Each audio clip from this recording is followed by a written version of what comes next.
इंसानों पर घातक प्रभाव क्या क्या पड़ते हैं। ठीक है, तो ये एक बहुत ही वर्ल्ड फेमस फोटो समझ लीजिए एग्रीकल्चर के लिए। ये लतू करके कोई महाशय थे जिन्होंने 2010 में ये बनाया था।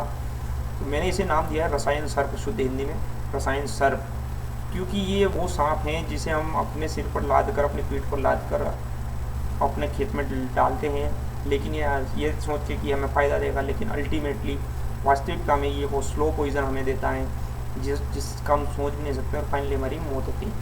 ठीक है, तो ये कहीं ना कहीं हमें हमारी आगे आने वाली जनरेशन में नुकसान देता है। ये बहुत ही स्लो पॉइज़न है ये रसायन सर्प।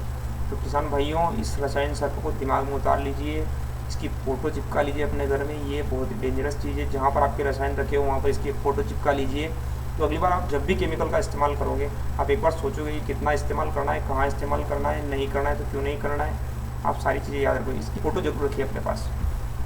ठीक है, तो कीटनाशकों पर रंग चिन्ह, ठीक है, लाल है तो मुंडी बनी हुई है हड्डियों के साथ और पॉइजन लिखा हुआ है, ये वाला है ना, मुंडी बनी हुई है, पॉइजन मतलब खतरनाक जहर, शुद्ध हिंदी में पॉइजन लिखा हुआ है।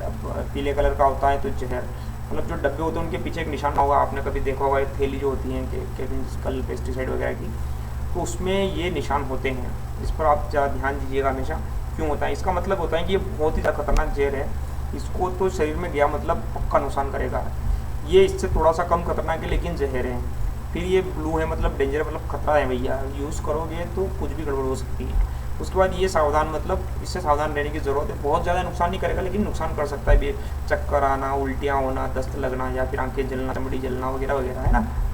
उसके बाद आप देख रहे हो, ये देखिए इसमें जो लिखा है वो जो है रेड वाला है, ये मोनोसल्फ जो है ये रेड वाला, ये पीले वाला, ये ब्लू वाला और ये ग्रीन वाला। मैंने आपको सारे जस्ट एग्जांपल के लिए दिखाए हैं। ठीक है, अच्छा दूसरी चीज़, जब इस पर साफ लिखा है, किसान भाई मुझे एक बात बताइए, जब इस पर साफ लिखा है कि ये पॉइजन है, पॉइजन मतलब जहर, साफ लिखा है जहर, तो फिर हम दुकान में जाकर ये क्यों बोलते हैं कि दवाई दे दो, या फिर हम ये क्यों कहते हैं कि दवाई डाल देते हैं खेत में जिससे बच जाएगा। ठीक है, ये अगेन मार्केटिंग का एक फंडा आ गया यहाँ पर।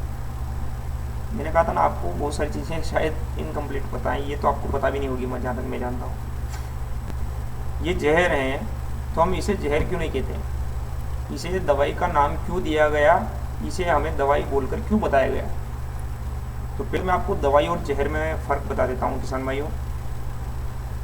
ये दवाई है, ये जहर है। ठीक है, दवाई जहर, जो दवाई होती है वो लिमिटेड मात्रा में ली जाती हैं, अलग अलग समय पर ली जाती हैं और बार बार ली जाती हैं, उसे कहते हैं दवाई। प्लस दवाई को खाने से मरते नहीं। जहर एक ही बार लिया जाता है, एक ही बार में काम तमाम कर देता है, एक ही बार में सीधा मार देता है। ये दवाई जो होती है बीमारी को ठीक करती है, ठीक है, ख़त्म नहीं करती है, ये उसको ठीक करती है, कम करती है, उस लिमिट तक कर देती हैं कि वो दिखती नहीं है, आती नहीं है। जहर जो है परमानेंटली ख़त्म कर देता है, जीव को परमानेंटली ख़त्म कर देता है। ठीक है, तो ये दोनों में अंतर है दवाई और जहर में, कि भैया दवाई आप डॉक्टर के पास जाइए, डॉक्टर आपको दवाई देगा, बोलेगा भैया ये सायरप है, इसको डेली सुबह शाम 2-2 ढक्कन बच्चे को पिलाइए, बच्चा ठीक हो जाएगा, 10 दिन तक पिलाइए, वो होती है दवाई। ये जो आप डाल रहे हो इस पर तो साफ लिखा है जहर, फिर आप दुकान पे जाके ये क्यों बोलते कि मुझे दवाई लानी दे दो यार, या इसकी दवाई दे दो, उसकी दवाई दे दो। मतलब एग्रीकल्चर की जो दुकान होती है उस पर जाके जहर बोलना शुरू करो ना, बोलिए कि जहर चाहिए, दुकान पे जाके बोलिए भैया मेरे को वो इल्ली लग रही है उसका जहर दे दो। क्यों नहीं बोलते आप जहर, आपको दवाई बोलना सिखाया गया है शुरू से ही, ग्रीन रिवोल्यूशन की शुरुआत के साथ से आपको इसको दवाई बोल, क्योंकि जहर बोलते हो तो जहर बोलने में भैया दिक्कत होती है, जहर बोलने में कि आप जहर दे दो मेरे पेशाब में जहर डालना है, मुझे जहर दे दो, तो बोलने में दिक्कत होती है। तो मार्केटिंग वालों ने क्या है कि इसको दवाई नाम दे दिया। ठीक है, ये कुछ ठीक नहीं करती, ये सीधा मार देती है। ठीक है, और हमें कभी किसी को मारना नहीं है, हमें सिर्फ मैनेज करना है, उसको प्रबंधन करना है। खैर ये अगेन एक बड़ा टॉपिक है, इस पर भी एक वीडियो बनाएंगे, इस पर भी डिटेल में देखेंगे कि प्रबंधन क्या है और कंट्रोल क्या है। तो जो जहर है ये सीधा कंट्रोल करता है, ठीक है, ख़त्म कर देता है। तो सबसे पहले तो यहाँ पर भी एक गलत वर्ड का इस्तेमाल किया गया, जैसे वहाँ पर मैंने कहा था ना क्लाइमेट चेंज गलत वर्ड यूज़ हो रहा है, उसे चेंज द क्लाइमेट कहना चाहिए। ठीक है, चेंज बायस। वैसे ही यहाँ पर दवाई कहना बंद कीजिए, उसे जहर कहना शुरू कीजिए। आधा डर आपके दिमाग में वैसे आ जाएगा। दुकान पर जाओगे, बोले भैया मेरे यहाँ खेत में इल्ली लग रही है, थोड़ा जहर देना। पहले तो जहर बोलने में डर लगेगा, जब बोलने में डर लगेगा तो उसको उठाने में लाने में डर लगेगा, तो उसको यूज़ करने में भी डर लगेगा। तो आप कम करोगे, किसी भी तरीके से कम को यूज़ करो, लेकिन लिमिटेड यूज़ करोगे, कम यूज़ करोगे। अभी तो नहीं, 5 ml बोला था 6 डाल देते हैं, 50 बोला था टंकी में 60 डाल देते हैं, क्या फ़र्क पड़ता है। बढ़िया डाल दो यार, मरमुरा जाएगा। अच्छा है, बीमारी का तो पता नहीं, लेकिन जो केमिकल आपने ज़्यादा डाला, ठीक है, मैंने कहा ना आपको बहुत सारी समस्याएं पता ही नहीं है, या फिर जो नहीं दिखती है लेकिन होती है। तो आपने जो 60 डाला उसकी वजह से क्या नुकसान हुआ वो आपको नहीं दिखा, कि मधुमक्खियाँ मर रही है, या लेडी बर्ड बीटल मर रही है, या फिर गिरगिट मर रहे हैं, या फिर मकड़ियाँ मर रही है। ठीक है, तो किसान भाइयों, इसको दवाई बोलना बंद कीजिए, इसको जहर बोलना शुरू कीजिए। ठीक है, आज से आपस में बात करो तो कसम खा लो कि इसको जहर ही बोलना है। खास करके नई जनरेशन के लोगों में आपसे हाथ जोड़ के विनती करता हूँ, इसको दवाई बोलना बंद कर दीजिए, इसको जहर बोलना शुरू कीजिए, सही नाम लेना शुरू कीजिए। ठीक है, आप डॉक्टर के पास जाते हो, उसको नहीं बोलते हो ला भाई जहर दे दो, नाम बदल के नहीं बोलते हो, दवाई तो दवाई बोलते हो, उसमें क्या है। तो जब ये जहर है तो इसको जहर क्यों नहीं बोलते हो। मैं कहता हूँ इसको जहर बोलना शुरू कीजिए। ठीक है, परिवर्तन की शुरुआत चलिए यहीं से करते हैं, सारी समस्या की जड़ भी यही है, तो क्यों ना इसी का नाम, इसी से शुरुआत करते हैं। तो इसको जहर बोलना शुरू कीजिए, आधी समस्या आपकी यहीं समाधान हो जाएगी। ठीक है, तो ये पॉइज़न है, इसका नुकसान आप देख लीजिए, बहुत ही शॉर्टकट में समझा रहा हूँ फ़ोटो के थ्रू। की स्प्रे किया, दाने में आया, दाने से आपने खाना बनाया, खाना खाया, हॉस्पिटल चल दिए। ठीक है, 10 साल बाद, 15 साल बाद, 20 साल बाद, लेकिन ये होना है। चारे में गया, जानवर तो बीमार हुआ ही, जानवर का दूध निकाला, दूध में आया, दूध पिया, बच्चा बीमार हो गया। ये एकदम से इंस्टेंट नहीं होता है, ये धीरे धीरे होता है, इसमें टाइम लगता है। ठीक है, ये टाइम कंज्यूमिंग चीज़ है, ये 20 साल, 25 साल, 30 साल में आपको ऐसा रिजल्ट मिलेगा। ठीक है, ओके, चलिए। तो हेल्थ इफेक्ट्स ऑफ पोल्यूशन में एयर पोल्यूशन, वाटर पोल्यूशन हम छोड़ देते हैं, हम पेस्टिसाइड का जो पोल्यूशन उससे देखते हैं। गैस्ट्रोएंटेराइटिस मतलब जो कि गैस्ट्रिक प्रॉब्लम आपको आ रही है, ठीक है, गैस बनना या पेट में छाले हो जाना या जलना या वगैरह वगैरह जो भी है। ठीक है, कई बार ऐसा होता है ना कि हम आम लाते हैं, सीज़न के चालू होते हैं, गर्मियों के चालू होते हैं, जिससे आम आते हैं, बड़े बड़े पीले पीले मीठे मीठे आम खाना शुरू करते हैं, और उस दिन ना पेट गड़बड़ हो जाता है, पेट में छाले हो जाते हैं, या फिर जलन होती है, या फिर कुछ लोगों को मरोड़ लगते हैं या दस्त लग जाती है। ऐसा क्यों होता है। बाकी फल संतरे खाने से ऐसा नहीं होता है, केले खाने से, चीकू खाने से ऐसा नहीं होता है, लेकिन आम खाने से होता है। क्यों होता है, क्योंकि वहाँ पर एग्रो केमिकल यूज़ हुआ है, एक जहर यूज़ हुआ है, कार्बाइड। आम को पकाने के लिए लोग कार्बाइड यूज़ करते हैं, तो कार्बाइड से जो आम पका होगा उसमें कार्बाइड गैस होगी, उसके छिलकों में, उसके अंदर थोड़े पल्प में शायद। ठीक है, पूरी साइंस तो मैं नहीं एक्सप्लेन करूँगा, वो गूगल बाबा के पास चले जाइए, वो बता देंगे। ठीक है, तो वो जो कार्बाइड है वो उस फल में है, और आपने जब उस फल को खाया तो वो आपके पेट में गया, वो आपके पेट में जाते ही सारा गड़बड़ शुरू कर देता है, तो जो गैस्ट्रिक प्रॉब्लम है आपको ना शुरू हो जाती है। ये एक लाइव एग्जांपल है, शायद अभी भी आम चल रहा है, आप खाओगे तो, खैर अब तो सीज़न हुई, 2-4 बार खाने के बाद पेट को आदत पड़ जाती होगी, लेकिन शुरुआत में ऐसा होता है। ठीक है, उसके अलावा भी बहुत सारी चीज़ें, जैसे कार्डियोवास्कुलर इलनेस मतलब हृदय की बीमारियाँ, कैंसर का रिस्क, नोजिया मतलब बीमार, चक्कर आना, ठीक है, भूल जाना, या फिर स्किन में इरिटेशन होना वगैरह वगैरह, बहुत सारी तरह की बीमारियाँ हैं जो होती हैं। ये कुछ और बीमारियाँ लिस्टेड हैं, आप वीडियो को पॉज करके देख सकते हैं। तो कंजम्पशन ऑफ पेस्टिसाइड अगर हम देखेंगे तो यहाँ पर 3200 मीट्रिक टन था 81 के दशक में पंजाब में, वो सीधा डबल हो गया 14-15 का। ठीक है, तो अभी यहाँ पर कैंसर का डेटा मैं कलेक्ट नहीं कर पाया हूँ कि कैंसर किस साल में कितना बढ़ा है, लेकिन अगर मैच करेंगे तो 20-25 साल बाद या 30 साल बाद लोग कैंसर के डेटा भी आपको आना शुरू हो जाएंगे, कि जैसे जैसे केमिकल बढ़ा है वैसे वैसे कैंसर के पेशेंट भी बढ़े हैं। ठीक है, तो चूँकि पंजाब का एग्जाम्पल हर जगह इसलिए लिया गया है कि पंजाब ही वो स्टेट है जिसने सारा दृश्य झेला है केमिकल का। आधुनिक युग की सबसे बड़ी शुरुआत वहीं पर हुई थी, उसी ने पूरे देश को लगभग मैं मानता हूँ कि संभाला है खाने के लिए। तो पंजाब ही अभी उसके सारी समस्याओं को झेल रहा है, इसलिए मैंने पंजाब पर कंसंट्रेट किया है। ठीक है, बाकी ऐसा कोई रीज़न नहीं है, ये केमिकल पेस्टिसाइड का यूजेस टन्स में बढ़ा है वो हैं।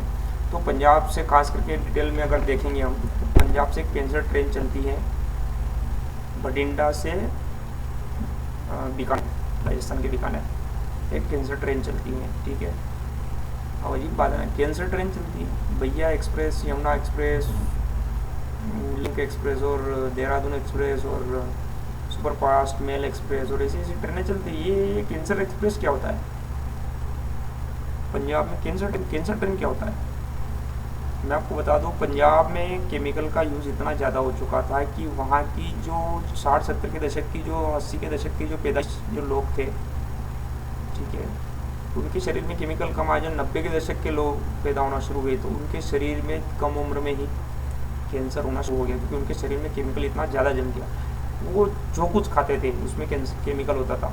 वहाँ पैदा हुई दालें, वहाँ पैदा हुआ अनाज, वहाँ पैदा हुआ दूध, वहाँ पैदा हुई आइसक्रीम, कुछ भी खाएंगे वहाँ पर पैदा हुआ, पंजाब में पैदा हुआ, वहाँ पर हर जगह केमिकल का बहुत ज़्यादा इस्तेमाल था। तो हुआ ये कि उनके शरीर में हर तरह से केमिकल आ रहा था। वहाँ पानी पीते ग्राउंड वाटर निकाल के उसमें भी केमिकल आ रहा था। तो केमिकल का इतना ज़्यादा इस्तेमाल होने की वजह से वहाँ की जनरेशन में केमिकल का असर बहुत जल्दी दिख गया। वो केमिकल की वजह से वहाँ पर लोगों में कैंसर होने लगा। और ये पूरे वर्ल्ड में एक हॉट इशू बन गया कि पंजाब में कैंसर होने लगा। ठीक है, ये माताजी को आँख में कैंसर हो गया, ये भाई दादाजी को गले में कैंसर हो गया। ठीक है, ये किसी को हाथ की समस्या आ रही है तो हाथ में सूजन, स्वेलिंग, तो हाथ में कैंसर, चमड़ियों में कैंसर से समा पंजाब हरियाणा मंगवा रहा मारवाड़ का नाच, है ना अजीब बात। मतलब जो स्टेट पूरे इंडिया को खिलाने की क्षमता रखते हैं, वो अपने लिए अनाज राजस्थान से मंगवा रहा है ना अजीब बात। ऐसा क्योंकि उन्हें पता है कि उनका जो अनाज है उसमें इतना ज़्यादा केमिकल है कि उसको खाएंगे तो शरीर को नुकसान करेगा। उन्हें पता है कि मारवाड़ में जो गेहूँ होता है वेस्टर्न राजस्थान में, वहाँ पर केमिकल का इस्तेमाल अभी बहुत कम है, इसलिए वो लोग वहाँ से मंगा रहे हैं। देखिए यहाँ पर साफ लिखा है, रासायनिक खाद के ज़्यादा उपयोग से अनाज की गुणवत्ता प्रभावित। ठीक है, 500 से 1000 प्रति क्विंटल ज़्यादा मिल रहा है किसानों को पंजाब में, हरियाणा में। मतलब राजस्थान के गेहूँ को, राजस्थान में जो गेहूँ हो रहा था मारवाड़ में, वहाँ के गेहूँ को ये लोग 500 रुपये ज़्यादा देके खरीद रहे थे।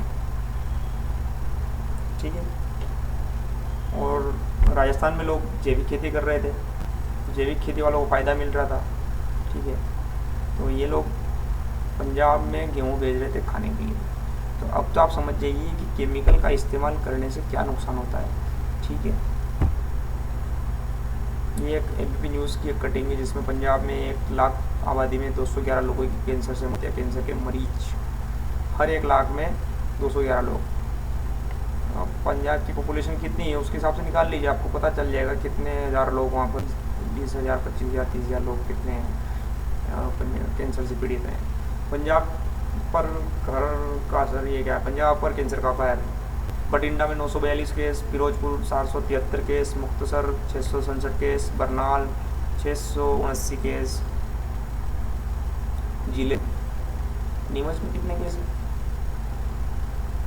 पता नहीं, लेकिन शायद इतने तो नहीं होंगे। हाँ शायद 10, 20, 30 शायद, लेकिन 900, 700, 400 सबसे ज़्यादा है। ये फ़ोटो, इस तरह की फ़ोटो पंजाब में केमिकल है, देखिए नीचे लिखा हुआ है साइलेंट फील्ड पेस्टिसाइड पॉइजनिंग इन पंजाब। पेस्टिसाइड पॉइजनिंग इन पंजाब, पंजाब में पेस्टिसाइड का जहरीकरण, पेस्टिसाइड की वजह से जहरीकरण। तो इस तरह की फ़ोटो पंजाब में आपको बहुत मिलेगी, आप गूगल पे सर्च कीजिए, बहुत मिलेगी। किसी का बेटा मर गया है तो इनके पति मर गए हैं, तो इनका बेटा मर गया है तो इनकी वाइफ मर गई है या बेटी मर गई है। तो ये फ़ोटो बहुत ज़्यादा कॉमन है पंजाब में। इन भाई साहब को, क्योंकि इन बेचारे के तो पिताजी, दादाजी, पिताजी, काका जी सब मर गए, सिर्फ एक दादी और अकेले बचे हैं घर में और कोई बच्चा। तो किसान भाइयों मुझे बताइए, क्या आप ये चाहते हैं कि आपकी आने वाली जनरेशन जो है, वो आपकी उम्र तो 60-65 हो गई, शायद आपको ये सब ना देखने को मिले। आपके बच्चे जो अभी 20-25 साल के हैं, शायद 20 साल और केमिकल से खाना खाएंगे तो उनमें बढ़ जाएगा। प्लस अभी जो बच्चे हुए हैं वो केमिकल वाला खाना खाएंगे तो वो 20-30 साल के होंगे, उनमें सबसे ज़्यादा असर दिखेगा। ठीक है, क्योंकि केमिकल का यूजेस बढ़ गया है। हमारी जनरेशन जो उसमें भी इतना केमिकल का यूज़ नहीं हो रहा है, लेकिन अभी शुरू हो गया है, मान लीजिए बढ़ने लगा है, तो अगले 30 साल तक बहुत ज़्यादा यूज़ होगा। तो अगले जो जनरेशन आएगी उसमें ये इशू ज़्यादा आएगा। ठीक है, तो मान लीजिए अगर ऐसा होता है तो हमारे घरों में भी कुछ ऐसी तस्वीरें दिखने लग जाएगी, हमारे बच्चे भी कुछ इसी तरह की तस्वीरें लेकर खड़े होंगे। तो आप ये चाहते हैं कि आपके पोते पोती इस तरह की तस्वीरें लेकर खड़े हो मीडिया के सामने फ़ोटो दिखाए, देखो भैया हमारे थे, मर गए, कैंसर। तो आप डिसाइड कीजिए, अभी मौका है यू टर्न मारने का, ठीक है।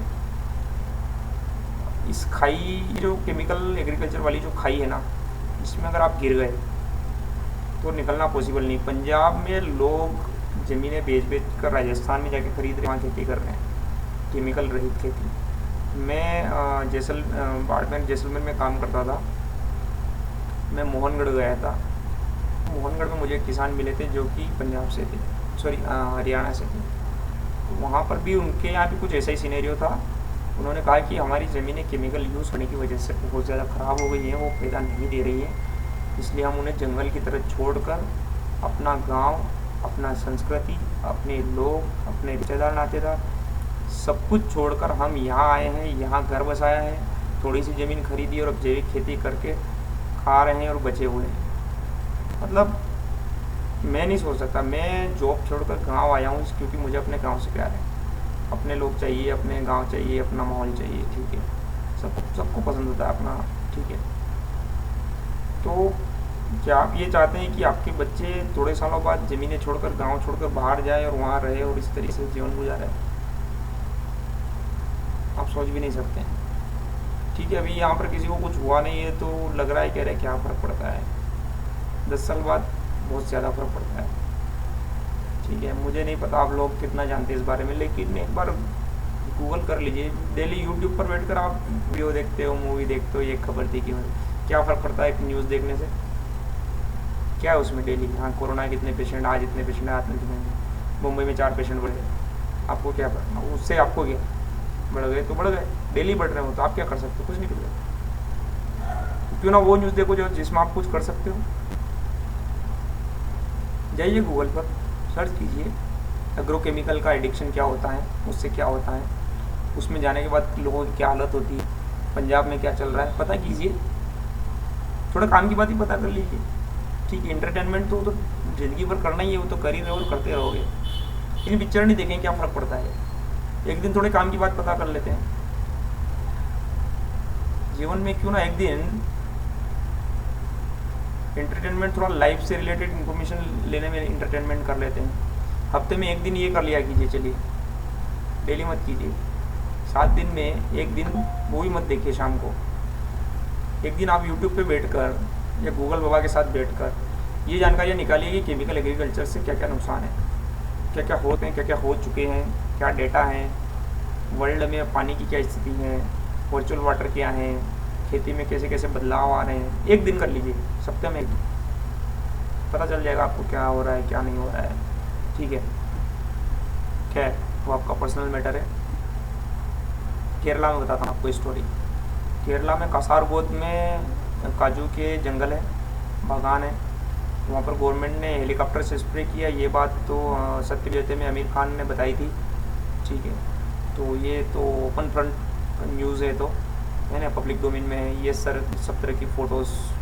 वहाँ पर इतना ज़्यादा इंडोसल्फान का यूज़ किया गया कि वहाँ की पूरी जनरेशन वेनिश हो गई, पशु पक्षी जीव सारे खत्म हो गए, ठीक है। वहाँ पर पेस्ट मैनेजमेंट के लिए सिर्फ और सिर्फ केमिकल का इस्तेमाल किया जाता था, और इतना ज़्यादा करने लगे वो लोग कि पूरी जनरेशन में घुस गया वो केमिकल।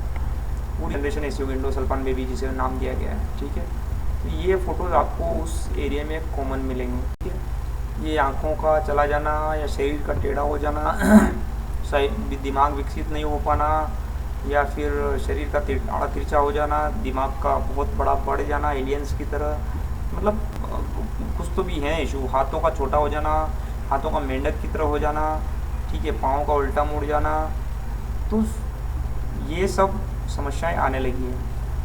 तो ये सब समस्याएं आने लगी लोगों में, तो उन्होंने सोचा कि अब क्या करें, तो बोले कि रास्ता पलटाते हैं। जैसा कि मैंने कहा कि हमारे यहाँ गेहूँ आने लग गए, ठीक है, काले गेहूँ की रोटियाँ बनी, हमने खाई, तो लोगों को पता चलने लगा कि समस्याएं आ रही है। ये समस्याएं तो खैर आप सबको भी पता होगी, नहीं होगी तो देख लीजिए, और भी गूगल बाबा के पास जाइए, वो और अच्छे से बता देंगे। मेरे पास तो लाइफ टाइम की लिमिट है, तो इतना ही बता पा रहा हूँ। तो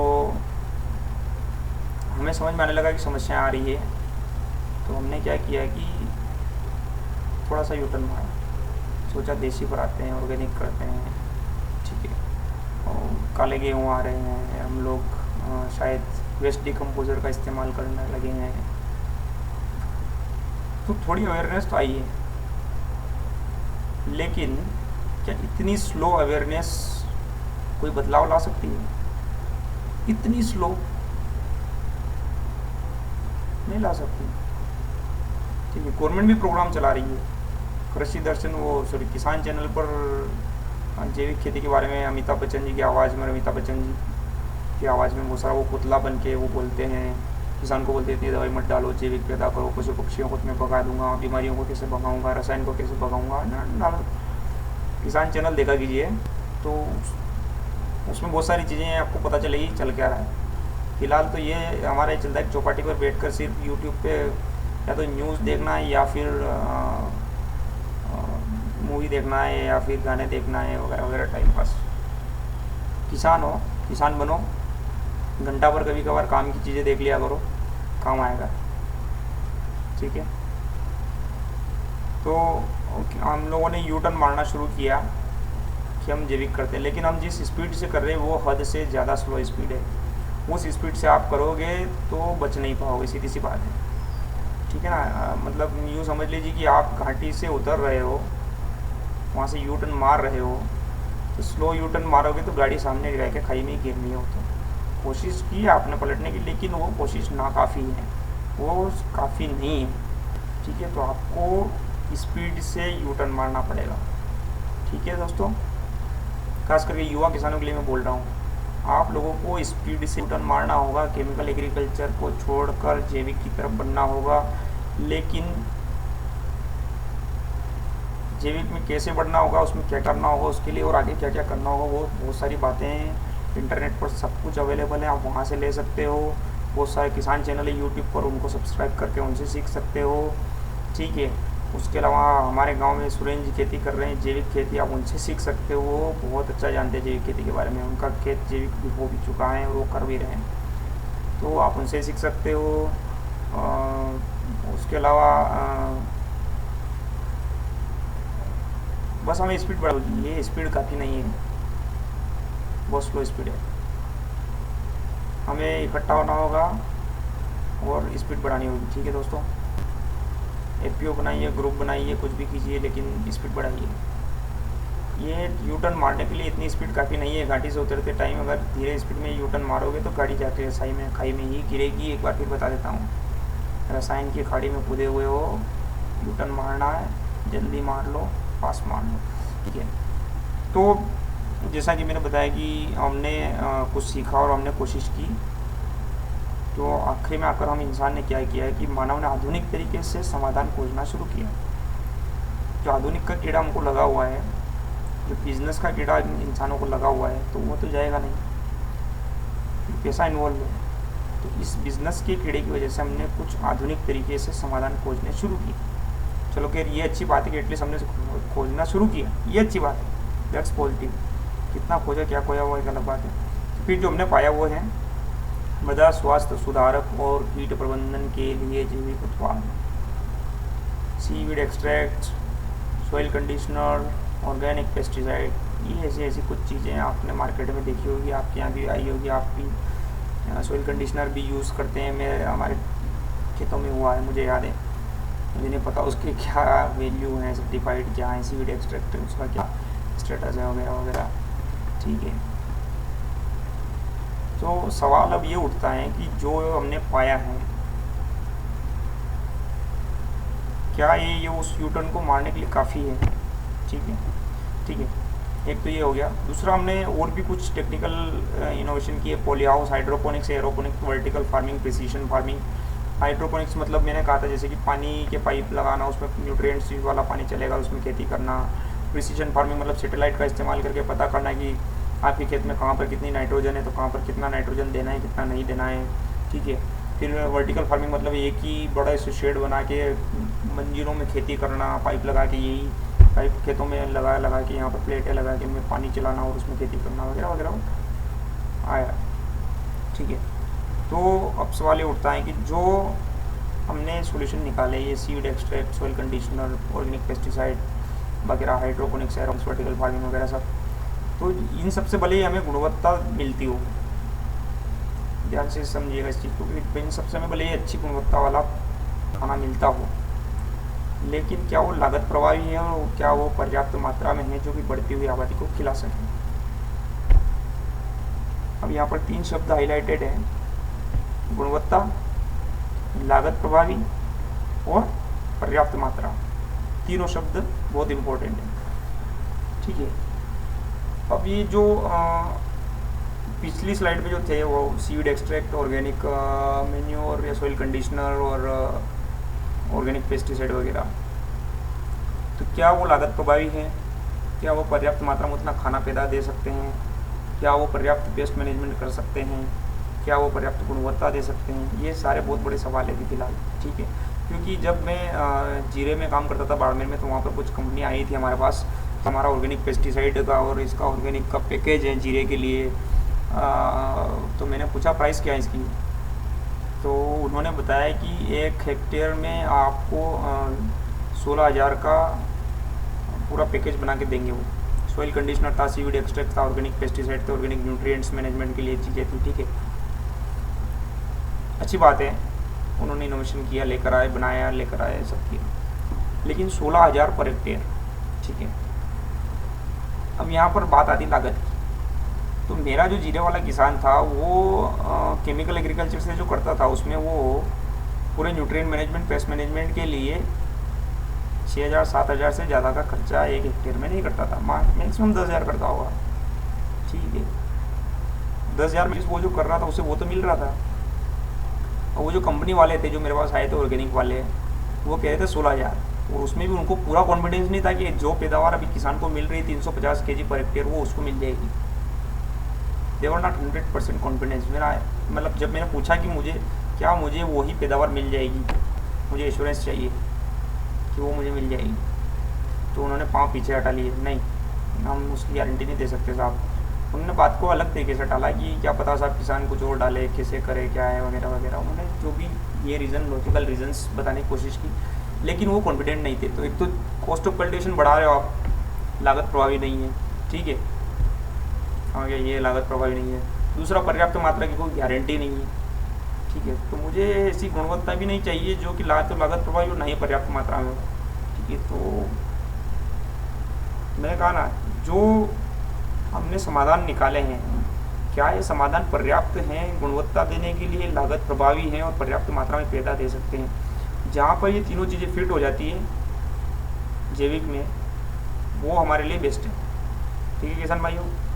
हमें ऐसा समाधान निकालना है जो कि जिसमें खर्चा तो लगे ही नहीं, सबसे बेस्ट ऐसे तरीके यूज़ करना है, खर्चा तो लगना ही नहीं चाहिए, ताकि किसान का दिमाग कूल रहे कि भैया खर्चा तो नहीं लग रहा है, चलो मेहनत लग रही है, मेहनत करने के लिए वो तैयार है, ठीक है। प्लस जो भी हम करें उससे हमें पर्याप्त मात्रा में पैदा होना चाहिए। जो आज हमें केमिकल में हो रहा है उतना तो लगभग होना ही चाहिए, ठीक है, और गुणवत्ता भी मिलनी चाहिए, तब कहीं जाकर हमको मार्केट में अच्छा प्राइस मिलेगा। तो हमें अभी ऐसे समाधान ढूंढने बाकी हैं, ठीक है। यस, ऑर्गेनिक एग्रीकल्चर में लोग बहुत सारा काम कर रहे हैं, लेकिन